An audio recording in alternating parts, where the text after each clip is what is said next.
Ladies and gentlemen, football fans of North Central Ohio, you are now entering the Friday Night Pigskin. So get strapped in, lace them tight and get right for big hits, top plays, and highlights. All coming your way from under the Friday night lights. The most exciting sounds and sights, gridiron action to serve your viewing delights. Let's go. Friday night lights. Get hype, it's Friday night. Friday night lights. Get hype, here we go now. Friday night lights. Get hype, it's Friday night. Friday night lights. Get hype, here we go now. He's at the 10, the 5, touchdown! Throws it over the middle and he gets absolutely sauced. Friday night lights. Get hype, it's Friday night. Friday night lights. Get hype, here we go now.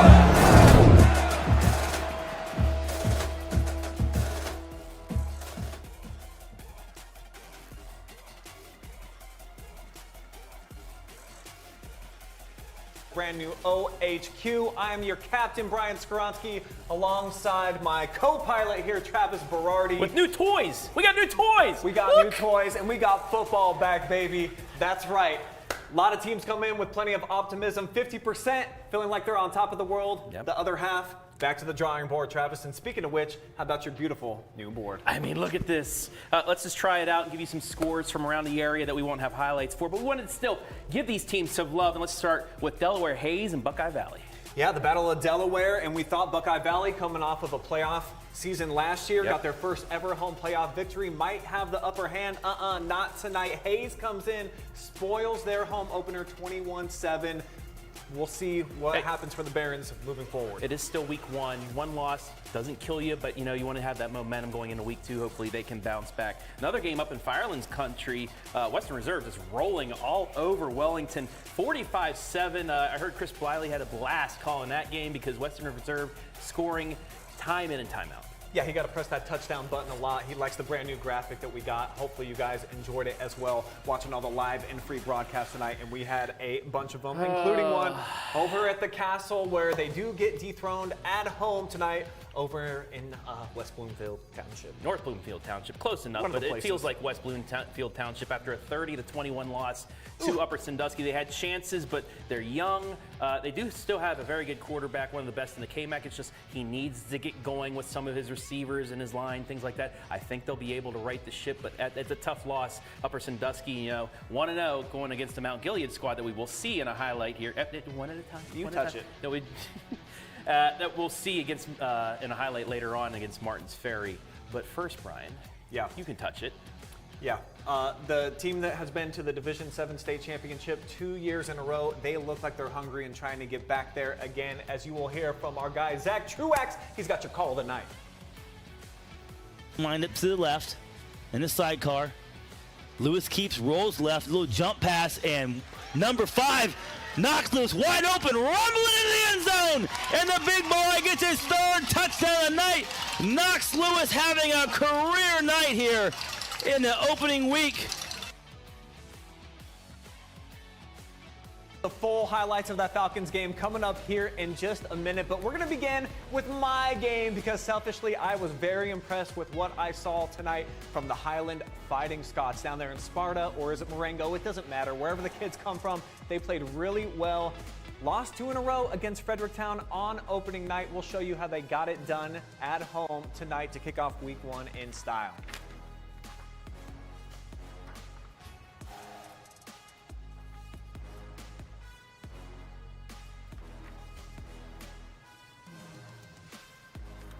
Huge performance, as you can see. They ended up with the victory over here, 1-0 on the season. Fredericktown had beat them the last couple of seasons, but a huge performance. Hudson Howell with a big touchdown catch early on, and then my MVP, Robbie Schmidt. They say that he is the man that won the job at the quarterback position over the summertime. It was a 2-man battle, and you'll see why coming up right here that he was the guy, number 13, that ended up getting the starting role. There is Hudson Howell, 33-yard touchdown strike. This is the opening drive. People were going absolutely nuts. You see the Freddy's fans got nothing to cheer about. They were a little bit salty. Breaking into the end zone a little bit later goes Nick Hinkle. Really like what we saw from this kid. Not necessarily a bell cow for them because they got so many other guys that can shake, rattle, and roll, including this guy. Get the bumper sticker ready. That's right. Schmidt happens. 47 yards to the crib. 2:30 left to go in the third quarter, and Highland running away with the game. 21-0. Freddy's would try to make it interesting late. They got a touchdown from Griffin Bauer, but Highland and Robbie Schmidt, they end up closing the door. They win the game at home tonight, 28-7, going into their first road game against Heath, who got beat by Philo tonight. And I got a chance to talk to Robbie after the game, and I said, what are you most excited about going into that week 2 matchup on the road? And he was just thrilled that they get to build off of the momentum of a week 1 victory, something he had not done in his high school career. So I think the Highland Fighting Scots, they've had a tough time, Travis, these last couple of years since moving into the MOAC. A lot of good teams, of course, in there, but this is the year that they feel like they've got Kane Stover now in his senior season, a menace defensively. He flies around like a missile, and they might be able to compete, not necessarily a dominant team. Well, we'll see. We still got the Shelby Whippets highlights coming up, but they feel like they might be able to contend within that league this year. Yeah, it's kind of like a Clear Fork. You know, last couple of years they had some pieces. They were still young, though. I think for Highland this year, it's that case to where they've had a couple of years under their belts, and they have a chance now with some veteran leadership, especially with a Stover that's already dominating, that they have a chance maybe to, you know, stir some things up in the MOAC. But in the KMAC, where they used to be, Mount Gilead on the reservation tonight didn't really have such a good time against a team that you were familiar with growing up down there on the West Virginia border. Yeah, the Martins Ferry Purple Riders. I have family that went to Martins Ferry. I actually witnessed their last state Final Four matchup. 2004, they lost to Cardinal Mooney, who won a state championship. They went 7-3 last year, Brian. Missed the playoffs by 1 spot because their first game did not count for the OHSAA rankings. They played a private school out of West Virginia. Did not count. They missed it by 1 spot, but they have a lot of players back. You saw them with your own eyes when Joaquin Cox ran all over Lucas. Well, did he do it again against the Mount Gilead squad that had one of its finest seasons to date? They're 9 wins, best since 1993 when they last did it. Their first ever home playoff game last year and their second ever trip. Can they build off that momentum this year? Well, let's go into the highlights and show you just that as they welcome in Martins Ferry, making a 3-hour trip. It was Friday night. It was back, and Martins Ferry for sure was back. First drive, Joaquin Cox, just talked about him. He drags the defender into the end zone, 5 yards. 7-0 Martins Ferry. Next drive after a 3-and-out by Mount Gilead, it's going to be Colby Kropka throwing the Christian Shuttler on a beautiful quick slant, 14-0 just like that. But the Indians right back at you. Tyler Haar, stiff arm, gets to the outside. He is gone. 14-6. Mount Gilead right back in it, but immediately a big kickoff return, and there's that Joaquin Cox once again, 13 yards. Watch him. Bouncing, spinning, get off me, into the end zone. His second score of the day. It is 20-6. And then after a couple penalties hurt Mount Gilead, they had to punt, and Cox, look at him, hits the acceleration, and then watch this. He eases off. He knows he's gone. Stick that finger up in the air. It is 28-6, 42-6 at the half. But we have to show this heads-up play by the Mount Gilead Indians as Colton White picks up the backwards lateral, the only one that knew what was happening. He takes it into the end zone, 42-13. They added another touchdown on as well. 42-19 is your final. Martins Ferry looking very, very good in night number 1. Joaquin Cox, 15 carries, 128 yards, 4 touchdowns. As going into his junior season, before this game, he had 2,530 rushing yards already, Brian. Jeremy Murray holds the all-time rushing mark, 4,807 yards, and they think Joaquin Cox can surpass that amount. Also, in his MVP interview, really well spoken. You talked to him last year, was impressed with him. He thinks this team has what it takes to get to Canton, and I believe him 100%. They have speed, wide receiver speed. Him, a couple other running backs also in garbage time looked very impressive. That whole running back room with the coaching, they just seem like they're on a different level. They're able to read the field. They're able to juke in and out. They're able to let the play develop in front of them. And time in and time out, it just made Mount Gilead look silly. A Mount Gilead squad that I still think will be able to compete this year. Yeah, tell me more a little bit about the Purple People Eaters, the other ones, not the Purple Riders, because last year, Mount Gilead, the most dominant defense within the KMAC, they had a ton of kids that had a lot of TFLs. They're mostly bye-bye right now to graduation, filling a lot of holes. Did it seem like it was a younger team that needs a little bit of a maturation process because they don't have a lot of time? They got to go on the road and take on that Upper Sandusky team that just knocked off your Knights.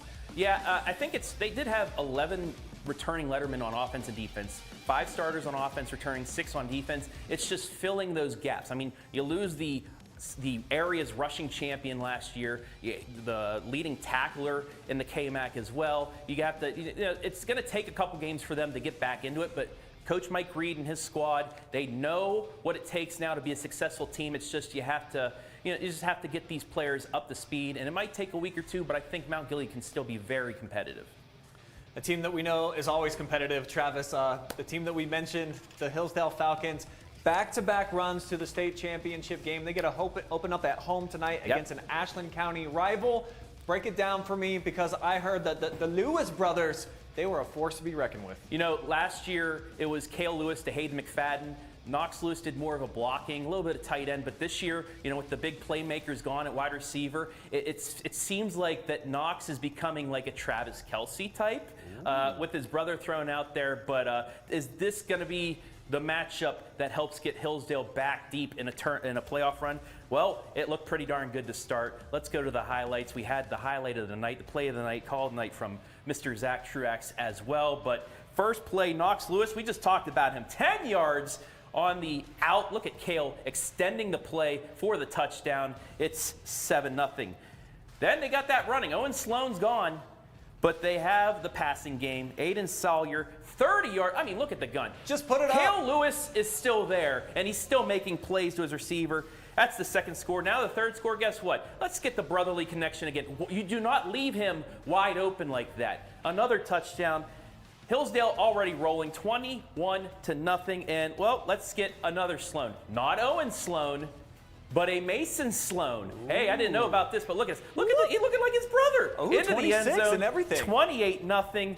Black River would answer. Jackson Brewer, watch this 30-yard touchdown reception. Gets some separation and comes back for the ball. That could be a top play nominee right there. 27-7. But Knox Lewis, yeah, that kid again. On the quick out, look at this. Whoop! Right into the end zone. He's so big, he's so fast. I mean, he is tough to defend.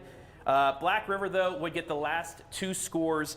Jackson Brewer, a 34-yard touchdown reception. And then you'll have Dominic Bell finishing things off with a 2-yard rushing score. But it was too little, too late, as the Hillsdale Falcons rolling once again with the big 34-21 victory. And I mean, the Lewis brothers are very impressive. You get a Sloan. I didn't even know there was another Sloan, Brian, in there. But if Mason Sloan gets going, he's just a freshman, but hey, it's the future. The future is now, too, because Hillsdale, despite losing these players that took them to back-to-back state finals appearances, they still believe they can go. Now, this region has Kirtland in it. Yes. That's the big thing. It's not going to be in the Final Four of the championship game, but hey, let's see what Hillsdale can do. If they can just keep winning their games, you never know what can happen in the tournament, especially when you get players like Knox and Cale Lewis. On the road the next 2 weeks, they go to Lucas. We'll have that game live and free for you. I'll be on the call for that one. And then at Loudonville, you consider this team probably a huge favorite in each of those. Yes. You're probably thinking 3-0 going into that matchup against Stoughton, and you didn't love what you saw from the Bulldogs tonight.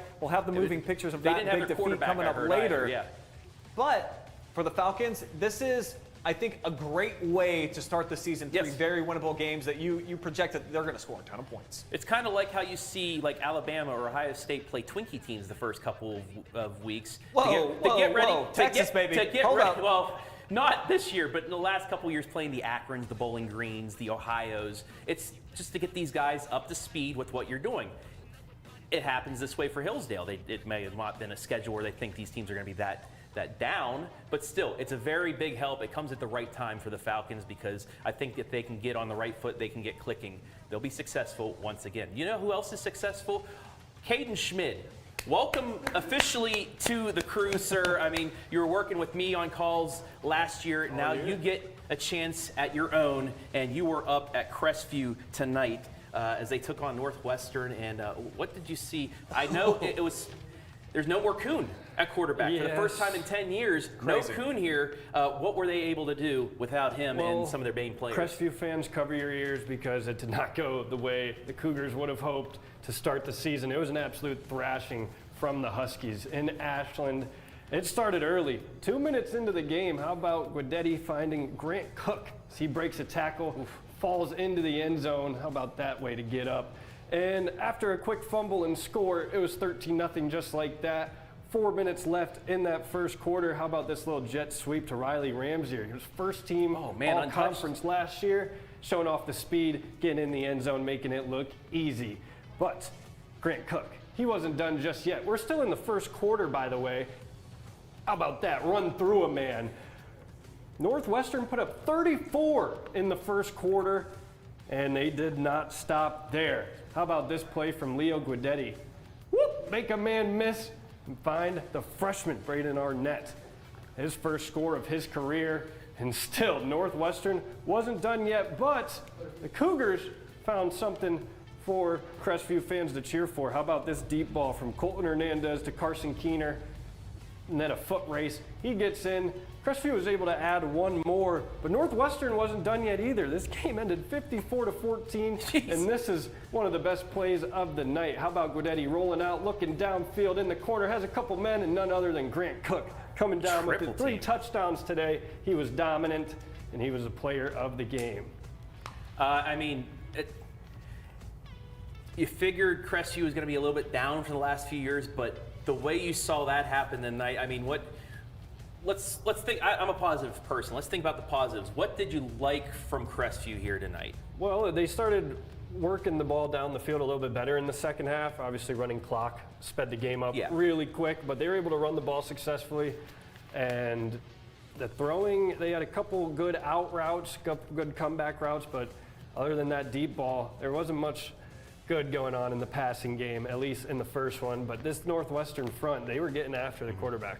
Now, last year we saw was Smithville. That was the surprise team in the WCAL behind Hillsdale. Do you think Northwestern has what it takes to maybe be one of those sneaky teams in the conference this year? Travis, they did it in all 3 facets today. The offense, they put up 54 points. They had 2 turnovers on defense, an interception and a fumble. They also had a bunch of return yards, probably over 200 return yards. They had a punt return that got called back on a illegal block in the back, but almost every drive for Northwestern started within the 50, thanks to either good returns or a turnover. Got to respect the special teams.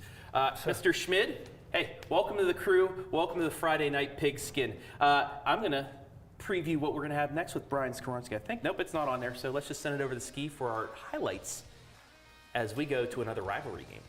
That's right, man. We got some Richland County flavor. Shelby in Madison, this is a traditional week 1 matchup. We saw the Whippets put up, I want to say 56 points against the Rams last year in a blowout win, but that was a very good Shelby team. Started the season 14-0 before running into Cleveland Glenville on the final day of the season, but an extraordinary season. Could they keep it going now with Braden DeVito? He is at Air Force. They graduate a bunch of other studs. Could the Hungry Hounds keep it rolling? Let's find out with the moving pictures from tonight's ball game over at the Whippet Athletic Complex, and didn't take them long. How about the Hungry Hound defense on the opening drive? A pick 6 from Griffin Yeager right out of the gates, and the Whippets intimidating immediately. After a quick back and forth, Shelby finds the end zone again. Michael Shepard would hit Brady Bowman from 8 yards out. It's 12-0, and the Whippet defense would force another 3-and-out from Madison, leading to a huge 48-yard touchdown again from Bowman. This dude is the absolute GOAT of receivers in the area. And with that catch, he becomes the all-time receiving yards leader at Shelby and gives his team a 19-0 edge. Rams continue to struggle offensively while the Whippets march down the field. They'll set up Michael Shepard on a QB keeper. It's 26-0 now to close out just the first quarter. Second quarter showing an incredible defensive battle between both teams until the final drive, which Shepard finds Caden Paz on the 13-yard dime with just 18 seconds to go. 33-0 going into the break, and on the opening drive of the third, Shelby, no signs of slowing down. Gavin Baker, 9-yard touchdown run, makes it 40-0. And now the Rams offense, they can't get it to go anywhere because the Whippet defense was awesome. Kason Cook, scoop and score from 35 yards out. The route is on. It's 47-0. Cue the running clock. And it just keeps going as Brady McQuillan gets another pick six. You ever seen this much defense turned into offense in one highlight in your entire life? It's 54-0. They throw up a crazy amount of points, but it is the defensive effort from Shelby combined with the heroics of Bowman doing what he has done better than anybody else in the history of Shelby. Travis was just talking to me and he's like, I thought he graduated. Did you see all the numbers that he had? Yeah, that was just through 3 seasons, and now in 1 game of his senior year, Travis, he's the best to ever do it. This kid truly, his older brother was outrageously good. This kid, I think the best route runner, combination of speed and hands we've ever seen. Yeah, I mean, back-to-back receiving champions when we had the stats leaders there.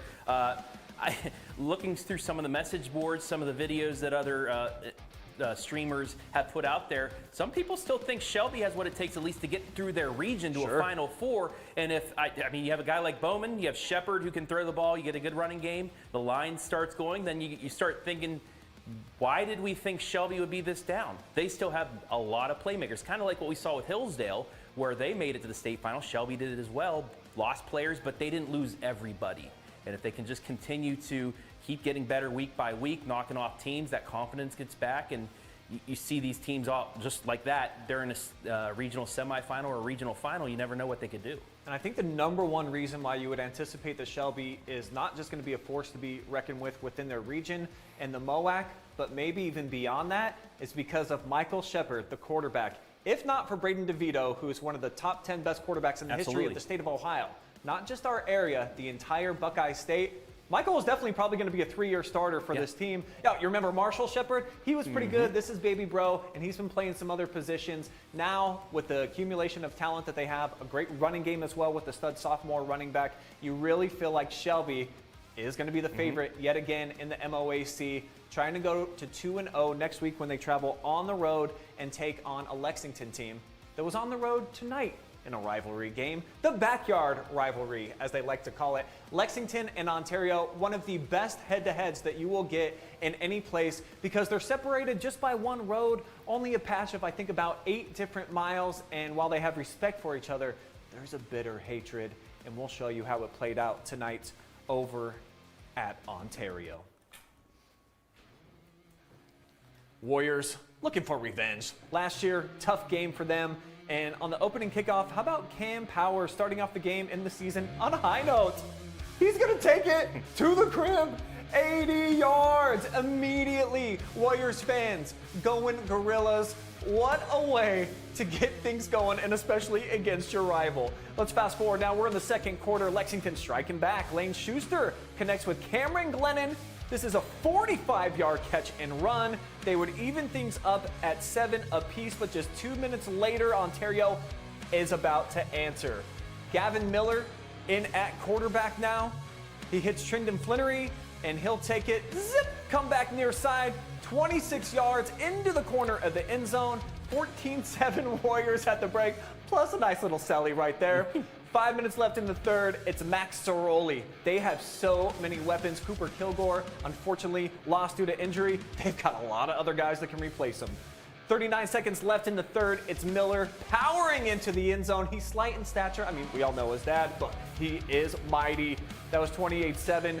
And then Sean Tanner, 3 yards out to put the icing on the cake. And that's right, sprinkles are for winners. Everybody went to the Warrior tonight that had on an Ontario uniform because they dominate Lexington 35-7. And you look at the guys that the Minutemen are having to replace, of course, and a dude that's at Georgia, the quarterback that's at Michigan State. They had other guys up front. So replacing and trying to plug in and figure out who's going to be our new guys. And I think very similar to Fredericktown and what we just saw on the very first highlight of the night, Travis, for this Lexington team, it's going to take a couple of weeks. Yep. Of course, tragedy striking them over the summer too, and you lose your head coach, and now you're trying to figure things out a little bit from the bottom floor with J.O. taking over as head coach. But I want to focus on these Warriors instead. Absolutely, because yes. I feel like they might have what it takes to compete with Shelby this year. It's been a bit of a mismatch the last couple since Bod Penn Miller has been out of the picture. But I do think that Ontario, that they're 1 and 1A right now with Shelby in the league. Yeah, this is one of those instances where you say, circle this year on the calendar for the year that they had the best chance, and I think that is this year for Ontario. Kilgore, yeah, down, but like you said, they have so many guys that can fill in for him, and so much speed. Speed kills in that highlight. How many little slant patterns, crosses that went 5-10 yards that turned into big gains or touchdowns? Speed kills in this game now. It's not that knock them down, K-Max style, run you over 5-6 yards at a time. In the MOAC, you're wide open. It's like the Autobahn. You're going 90 miles an hour just to try and keep up with everybody. And I think Ontario has what it takes to keep up with Shelby. And I have a feeling we're going to have another instant classic when those two teams meet later on in the season. But hey, don't count out maybe a Highland. Don't count out maybe a Clear Fork. Clear Fork got a big win tonight down at Glenville by 2 scores, and we thought they were maybe on the up and up. But I think the cream of the crop, they rise to the top. It's going to be Ontario and Shelby. Yeah, Ontario, 2 more winnable games coming up against Norwalk, who's really been struggling. Then they get Columbia, and that's going to be their first road test. And their first MOAC game is at the Colt Corral. That is going to have a lot of, it's going to go a long way to figuring out who's going to end up winning that league. Absolutely. If Clear Fork can build off their week 1 win, if they don't slip up themselves, you may have an undefeated versus undefeated, and that might be a very intriguing, interesting matchup, not only for the MOAC, but for around the area, because once you get to conference time, you start thinking about my favorite thing, playoff points. And that could be a big one for both of those teams. Whoa. Way too early to start talking about the playoffs. 10 weeks, my friend. But we do have a lot of highlights coming up here after a quick commercial break. The Danville Blue Devils. Hello. They look great tonight against the Downton Bulldogs. Plus, we've got Colonel Crawford from yesterday. A couple of great games, actually, yesterday. Avon, a 2-point conversion to win it right at the end. Aiden Brueck's going to call in. He's got your highlights of that one. We also had Cincinnati Moeller go down for the first time since 1991 to Princeton. Jeff Kim, he's on the hotline. He's going to talk about that game, plus what Lakota East did in their game tonight against Centerville. So a ton more pigskin from all around the state coming up next.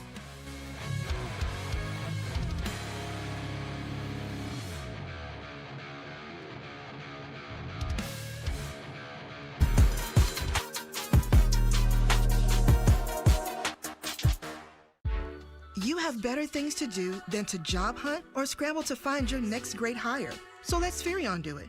We say local is our superpower because we live and work where you live and work.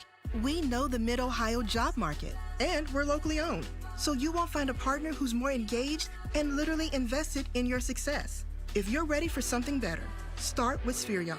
Visit us online at midohiojobs.net or call 419-747-7479.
Welcome back to another season of the Friday Night Pigskin from the new OHQ right in downtown Mansfield, in the heart of it all.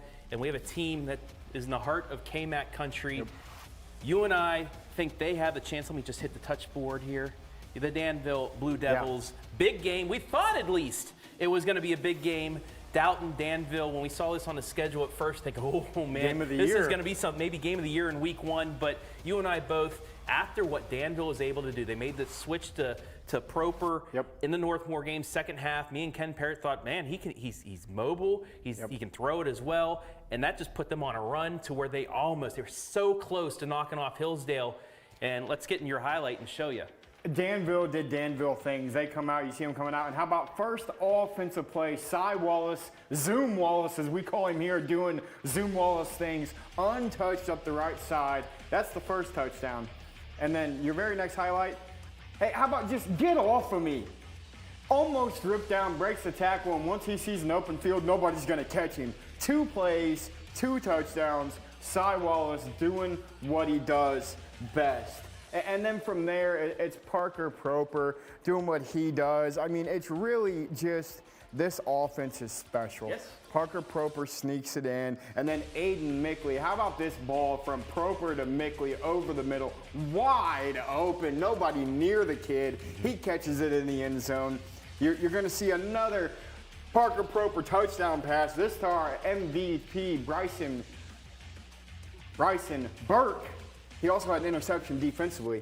He had a really big game. You're going to see they're going to get some points on the board as Dalton. They're going to score 2 times in a row. Stitt runs it in from 2 yards, and it's going to look like the same play because it's from the same spot. He's going to run it again from 2 yards, but Danville just kept being Danville. As Cy Wallace from 5 yards out again, his third of the night. And then how about one more for the making? Cy Wallace from 5 yards again on the toss play. Cy Wallace goes for 179 yards on 10 carries and 4 touchdowns. This young man might be the best running back in the KMAC. I agree. And Danville right now might be the favorite to win the KMAC. As I was going to say before the highlight came on our screen, that they nearly knocked off Hillsdale that went to the state championship game. That gave them confidence and a chip on their shoulder because they thought they could have won that game. Yeah. And that's just what motivated them throughout the offseason and into this season. And it's not your Danville team that just ran the ball anymore either. It's that balance that really makes you think they could really make it to Canton. Like they held up that sign in our intro, Massillon Canton. They do have the confidence that they think they can make a run. They have a favorable region. And if they can get out of that, who knows? But the sky's the limit for these Danville Blue Devils. Not only a favorable region, Travis, but a defense that is stout. Dalton comes in. They were a 13.5-point favorite going into that game tonight. And they got blown out of the water. It was 34-0 after 1 quarter. Dalton was without their quarterback, so we wonder if the game would have been different had he played. But 48 points by Danville. You just think maybe it's a bit of a shootout, but still, the way Danville played offense. Their defense, it was rough for a Bulldogs fan tonight. But last night I had the pleasure of being on the first OH Report football game. And Colonel Crawford, I think we had a lot of questions going into the year. Yeah, they went to a Final Four and lost guys. Last year, lost a lot of guys. Are they going to be able to bounce back? Well, you're going to see it here in a second. And bounce back did they ever against a pretty good Fairbanks team. Parker Weithman is Parker Weithman. Yes. But their new quarterback, his name's Rowan Thu. He played tight end last year, and this is the first play from scrimmage for Colonel Crawford this year. And Rowan Thu is going to go 80 yards up the right side. Might as well be untouched on the quarterback power. This is why Crawford's going to be dangerous this year. They have a quarterback that can do things like that. And then, hey, listen, we said his name, Parker Weithman, other than Brady Bowman, might be the second best receiver in the area. Yes. The concentration on that catch, he bobbled it, caught it, still rolled into the end zone. He does things that most people can't do with a football in his hands. And then now a new guy, Avery Powers. You're going to see him take one in, just rumbling, bumbling, stumbling through some guys up the sideline. They have a running back too, guys. This team is going to be really, really good. You're going to see Rowan Thu again is going to score on a keep. But here you're going to see Gabe Winters for Fairbanks. They did not throw the ball very well. This, they did extremely well. Winters takes it up the middle, breaks a couple tackles, and rolls all the way into the end zone. That kind of made it interesting a little bit. Is Fairbanks going to bounce back? Are they going to put some points on the board? Well, Crawford answered right away as Thu's going to find Carson Rader over the middle. That touchdown means nothing. They already answered it. It got ugly from here. Fairbanks is going to put on a couple more against Crawford's kind of reserve defense. Crawford's offense never stopped. As you're going to see, Rowan Thu is going to roll out left. He's going to take it to the house for his second rushing touchdown of the evening. Yeah. You got 2 passing, 2 rushing. And you saw right there they were respecting the pass, and he opened up the run for him. And now you're going to see Parker Whiteman, hey, we can't throw it to him, but just give it to him on a jet sweep and let the kid go to work. That's what you got to do. Give it to your playmakers any way possible. This young man is talented. I love comparing. Him and Brady Bowman are just absolute amongst themselves in the category of wide receivers in the area. But here you're going to see another touchdown from Fairbanks. Carson Chope takes one up the middle, punches it in. It's not getting better. You're going to see Fairbanks, hey, I'll give them credit. They never quit. They're going to hand one into the fullback here. This is against the reserve defense, but hey, come here, safety. Oof. Just runs him over to make it 21 points on the board. Parker Whiteman, however, we said his name a couple times. Yes. But he's got an answer right here. He says, hey, guys, I'm going to go ahead and answer your 5-yard touchdown run with a 96-yard kickoff return touchdown. Inside, outside, he pushes, you'll see it right here, Trav. He pushes his own player out of his way right there and just says, see ya. And about the 10-yard line, you're going to see him start high-stepping. They got pretty confident here later on. He's going to go celebrate. Parker Whiteman goes for 3 touchdowns on the night. Colonel Crawford's offense looks like it hasn't lost a beat.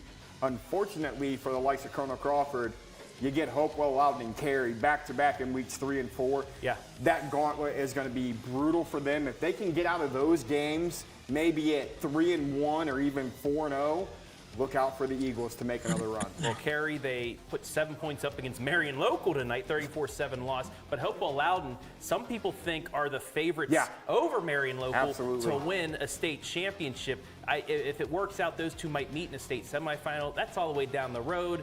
But for Colonel Crawford, are there any holes that you see with this squad? I think the biggest thing they're going to have to figure out is their passing attack. I mean, you've seen Rowan through 2 touchdowns. He ran for 2. Rowan threw 2 touchdowns. Threw 2.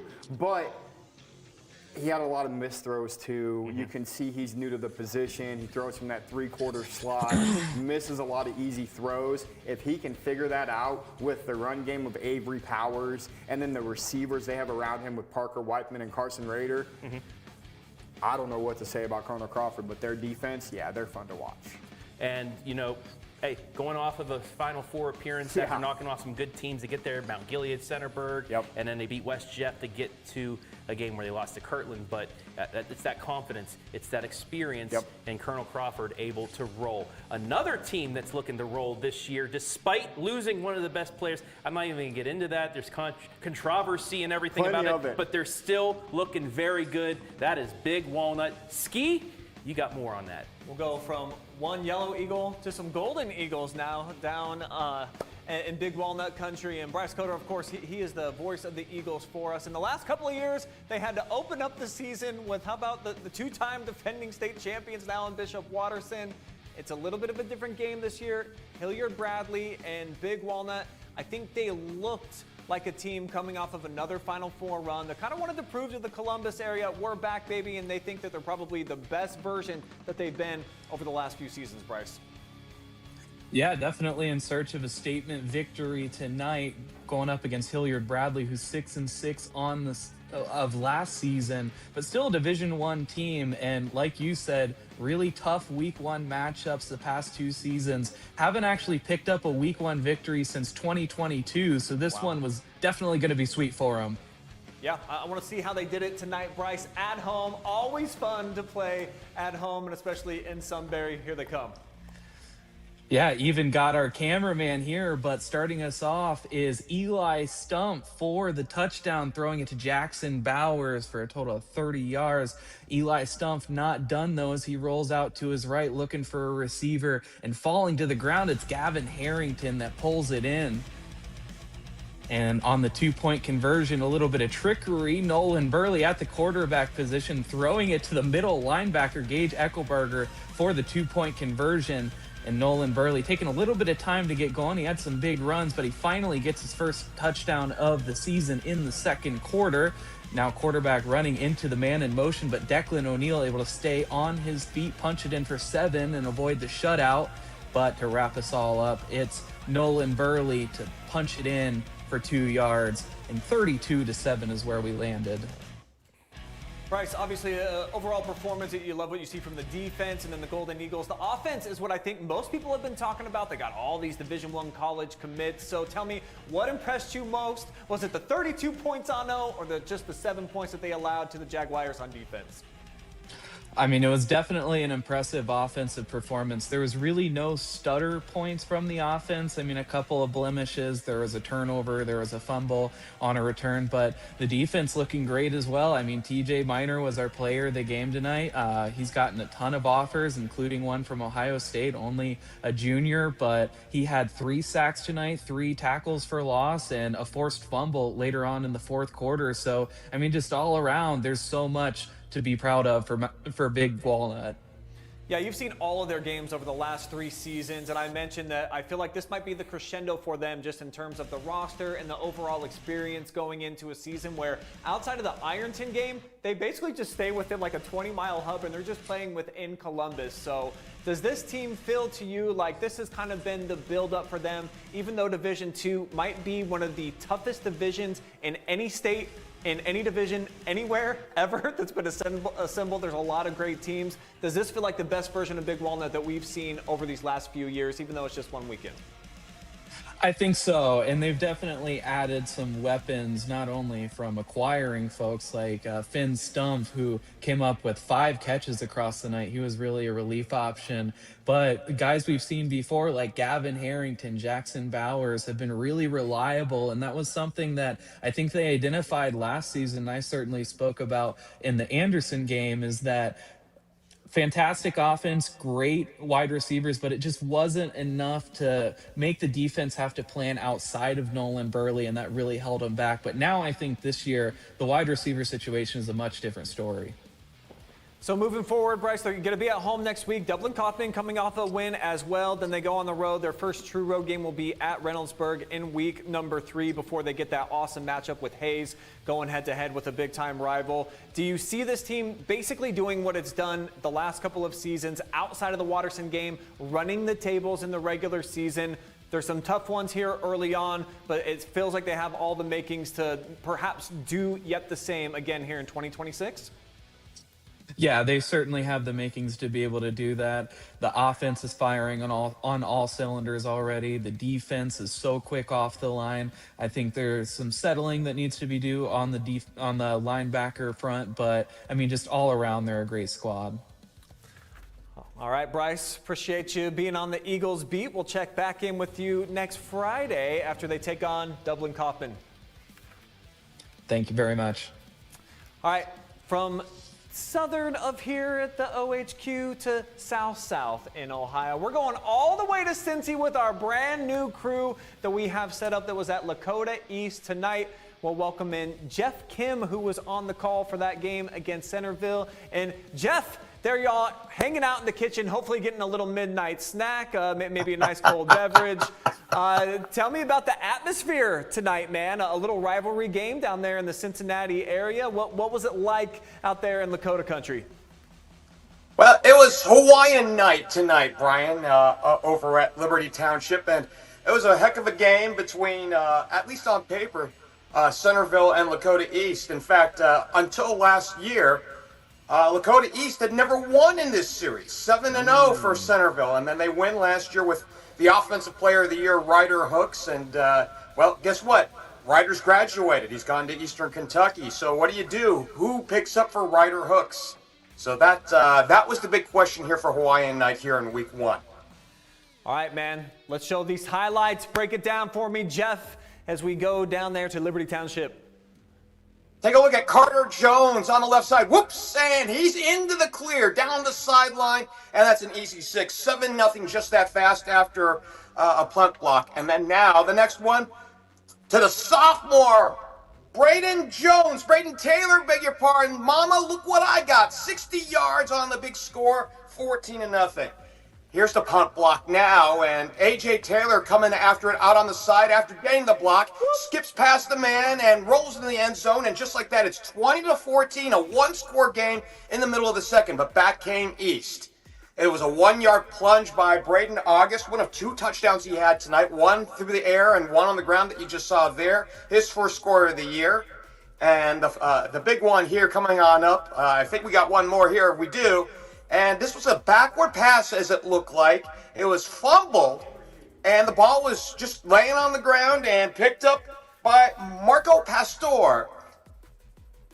34-14 at this point. The route was on. The final 41-14 tonight here in Liberty Township.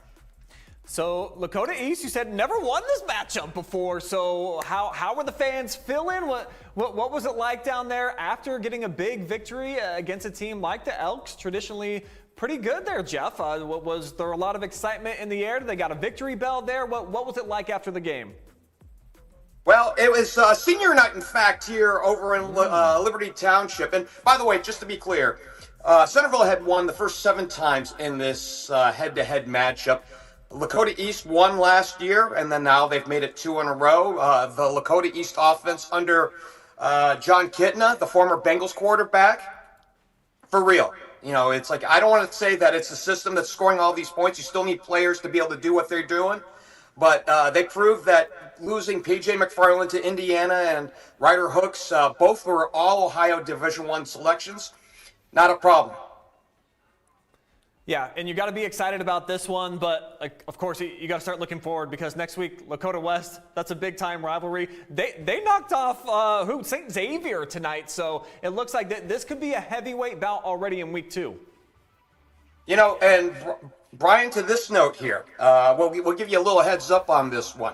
Tom Bolden, who's the head coach over at Lakota West, had coached for a lot of years over at Colerain, who had been a state power a decade ago. Up until last year, he had never lost to Lakota East. It was the first time in 15 tries that Bolden had lost. So This will be very interesting. And this one will also be in Beckett Ridge, where Lakota West plays their home game. So right now, I talked with Nal Knutson after the ball game, and the thing that we immediately addressed was, yeah, they're getting ready right now for West. You got to for those rivalry games. And speaking of, a big one last night at Paycor Stadium, and another one of those matchups where one of the teams just hadn't won in quite a while. How about 1991, the last time that Princeton was able to beat Cincinnati Moeller? Go ahead and run those highlights. We'll show you what it looked like last night at the home of the Bengals. I believe there were like 14,000 tickets sold for this game, so a lot of people on hand to see who would be the king of the block. The trophy has lived at Moeller since 1991, and Graylow, coach early on in the game, pushing the pile into the end zone. 7-yard touchdown run. He's like, yep, Crusaders, we're going to do it again this year. It's 7-0 in the first. But check this out, Jeff. How about Jordan Hall? It's just a quick throw to the outside. Nah, fam. He's going to juke out the entire defense, turn on the Jets, and rumble 88 yards.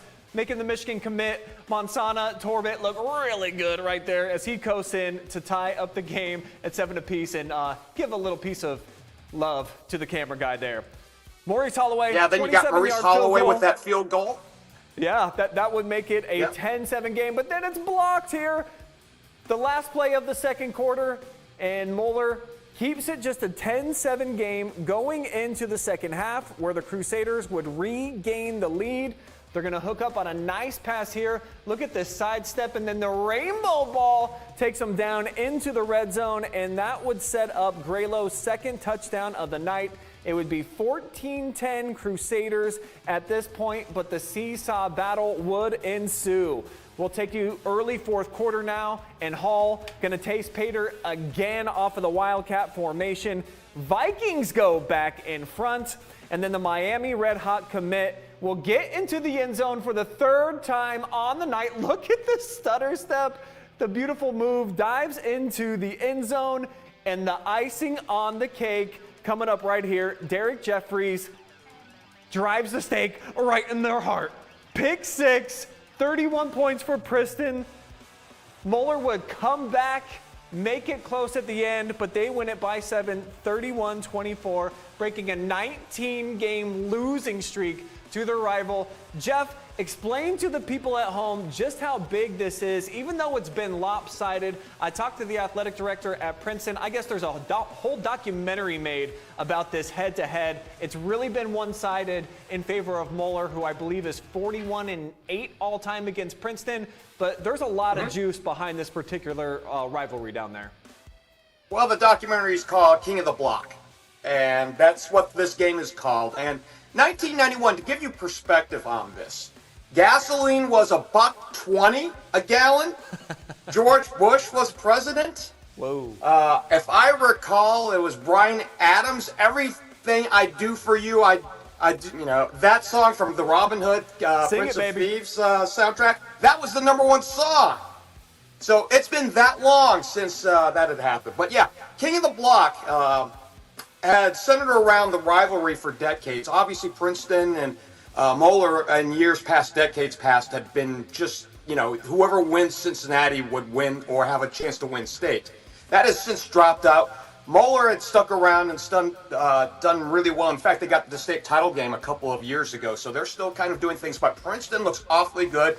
You mentioned Monsana Torbert, who's he's going to try to lay claim as the best quarterback in the GMC, but after what we saw with Mal Knudsen tonight and his 4 touchdowns, we'll see. Sure. It's going to be a bit of a battle here to see with that. Sean Torbert, who is Monsana's younger brother, he's being courted by about a dozen teams, including Ohio State. And, of course, you got the wide receiver, not pictured in the highlights, McMullen.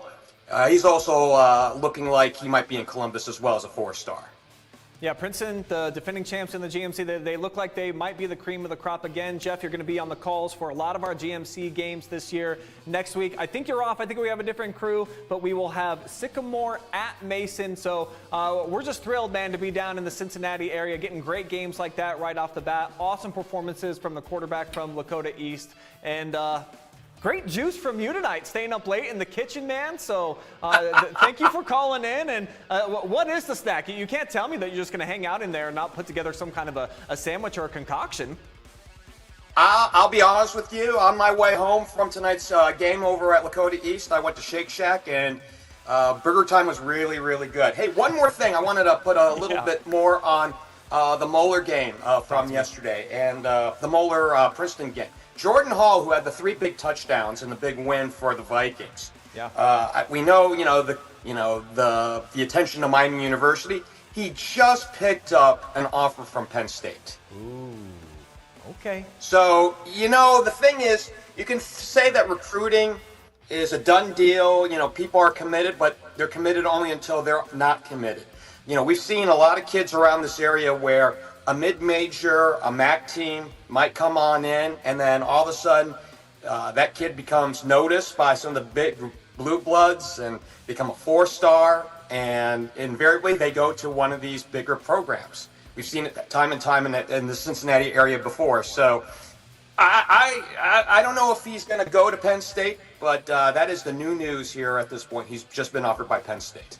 Yeah, appreciate the breaking news right there, Jeff. So you got to keep an eye on these kids, of course. You don't want to call them flip-floppers, but anytime that they dangle a little piece of meat in front of you, if it looks tastier than the other one, you got to jump when the time is right, man. So thanks for staying up late with us here on the Friday Night Pigskin. We'll be talking to you real soon, bud. See you, bud. Thanks, man. All right, we're going to go from Cincinnati all the way down south in Ohio. And how about clear up to Cleveland Brown Stadium last night, where we had what I think might be the game of the weekend to kick off the season. unbelievable matchup between St. Ignatius and Avon, who, according to all these formulas and these algorithms, were a huge favorite. I think 30-plus points, the two-time defending champions within Division II. And we had Aiden Brueck up there. He took in the game with his own eyes. There's Brew right there. I'm seeing him with my own eyes. Dude, what a game. What an awesome atmosphere. You had an awesome one to really kick off the 2026 season. Yeah, absolutely. You know, it was a blast to be up there. Games at the NFL stadiums are always such a big deal for these schools. So it's sweet to see the kids be able to get those opportunities, play on those big stages. And I mean, what bigger stage can you have than the back-to-back state championships or back-to-back state champions going against one of the most historied teams in the state of Ohio, St. Ignatius. Yeah, who had the lead, as we're about to see in this highlight early, until Avon and the Eagles showcase some of that championship pedigree. Here it is at Brown Stadium. Take us through it, Brew. All right, absolutely here. Okay, so you got Trevor Sikora going to Finn Jordanek here. Finn Jordanek breaks away, takes it 53 yards to the crib. Look at this shot. Wonderful. Absolutely wonderful. Gorgeous. The extra point's good. Don't got to worry about that. There we go. And then we got Michael Colburn with a 3-yard run. Makes it in. Makes it 14-0 in the second quarter. Here we go. We got Billy Cole going in to the end zone for St. Ignatius. And then their 2-point conversion to tie things up. Here we go. This is a huge play to set things up here for the Avon Eagles. Taking one, couple of yards up the top. And you're going to see right here another great run that took them to 21 after this. Avon able to run in, tie things up, and called a pass on the 2-point conversion. Here we go. Gets things done. That is going to be game winner, baby. Jackson Palmer, excuse me. Yeah, who cares about the game? Let's just talk about the footage. This is beautiful bean footage right here that you captured for us, Brew. Good stuff right there, but the 2-point conversion, that's what I want to talk about. That's a gutsy call. They get the touchdown. They're down by 1. It's 21-20. And then to have the kahunas, the marbles, to say, you know what, we're going to go ahead with 14 seconds and get this victory right here. And then they pulled it off. Tell me about just kind of the electricity that was in the air, because you can see from the footage all the fans for the Eagles back behind their bench. Obviously, they're losing their minds at that point. What did it feel like within the building when they lined up for 2, when you knew that it was do or die and the whole game was on the line for one play? I mean, my goodness, it's just like you said, it was electric. And being in that atmosphere was something that, you know, I am so happy that I got to experience. You know, I talked to Avon head coach Mike Elder earlier before the season started, and one of his big talking points was the fact that he schedules these games to make it hard on his team. And to see his team overcome St. Ignatius and prove that, hey, we're the back-to-back state championship winners and we still got it. I mean, what else can you ask for? That if that's not proving that you still got it, and really just a huge atmosphere for the kids, I mean, what more can you be happy about? And in their home opener, they got a team, Pine Richland, coming to their place next week from Pennsylvania, who Travis knows about them. I guess that they are the real deal. So to your point, they really do try to test themselves. A lot of great teams on the schedule. I'm looking right here, Upper Arlington. They'll take on Olmsted Falls, Midview. So this team, they got a target on their back. They won 31 consecutive games after what they just accomplished last night at Brown Stadium. The anticipation, I have to imagine, for them and their fan base, yet again, it's kind of like state championship or bust is almost just like the caliber and the stratosphere that they put themselves in. Do you kind of sense that around this team? You saw them over the summer, and now you see them in week number 1. Do they just have a little bit of an air about them where they just walk in and they know that they're kind of the kings of the block right now? Yeah, it's definitely interesting to see how they're trying to develop their mindset going into the season. And it was kind of at that point, I mean, like you said, state championship or bust. So there's not much else that you can do besides win the state championship for as long as, or as far as long-term goals go. So they also have the opportunity to beat Avon Lake, or as they like to call them, Lake, later in the season. I think that's another big thing for them. It just seems that the community really rallies around them, and whether or not they win another state championship this year, I think it's going to be great. Yeah, looking forward to having the coverage for Avon all season long with you, Brew. I know you're going to have them on their home game, so 5 more times we'll have the 2-time defending champions on. And looking forward to seeing more awesome footage captured by you on the sideline. And, of course, everything that you're doing for Mount Union. Keep up the good work, man. Let the people know, where can they find you on the social medias, pal? They can find me on Instagram at Brewstool, BREWSTOOL, and then you can find me on Twitter at Aiden the Brew, AIDENTHEBREW. You can find me in those spots. Yeah, I mean, I didn't really expect to plug my stuff, so I'm actually very grateful about that. That's pretty sweet. Absolutely. Yeah, we're grateful to have you burning the midnight oil with us here on the Friday Night Pigskin. Enjoy the rest of your Friday or Saturday, but whatever it is now, man. We'll talk to you soon. Hey, will do. Have a good one. All right, you too. Aiden Brewick, yeah, really cool that we were able to go basically from sea to shining sea right Stadium, here in Ohio. NFL Stadium, the NFL Stadium too. I mean, that 2-point conversion, man, that was crazy. I mean, put 100 down on St. Ignatius too, because they completely got the spreads wrong this week. That's why you don't bet on high school football. Nonetheless, yeah, what a week one. Yeah, and I think Muller a big favorite in the Cincinnati game going into that one as well. Multiple touchdowns, and you see what Princeton was able to do. And you know, a few surprises, I would say, kind of jumped out this week. So week one is always like a box of chocolates, to quote the great Forrest Gump. You're not quite sure. You've got some ideas, you've got some anticipations, but like we kicked off the show saying, half of the teams feel like they're going to go in and they got a game plan, and then they're right back to the drawing board. The other half living on cloud 9 right now.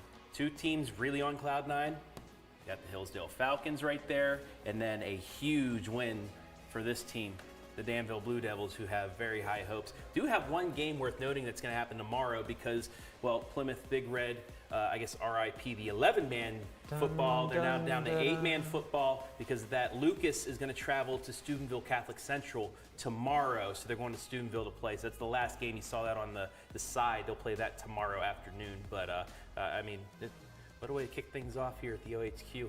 Dude. Another season. Same old Cubs, too. Anytime, any place, anywhere. Yeah, right. And how about some brand new toys? So I'm glad that you were able to work with your clicky screen, and we'll figure out more fun things to do with this week in, week out, and keep it going. But it's been a pleasure, my friend. Yes, sir. Great times here tonight, and plenty more good times here to come on the Friday Night Pigskin. We are just getting started. 12 more episodes coming up. We'll take you in through the first 3 rounds of the playoffs. But we leave you with this tonight, some of our favorite calls from week number 1. On the motion to our side. Wallace comes in motion. He'll turn around. He'll get the handle. Side Wallace bounces.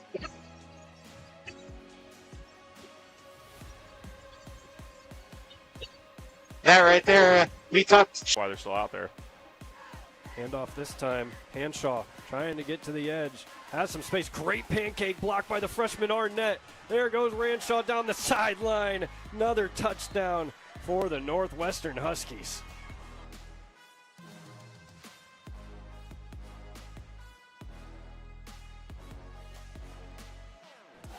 Second and 3.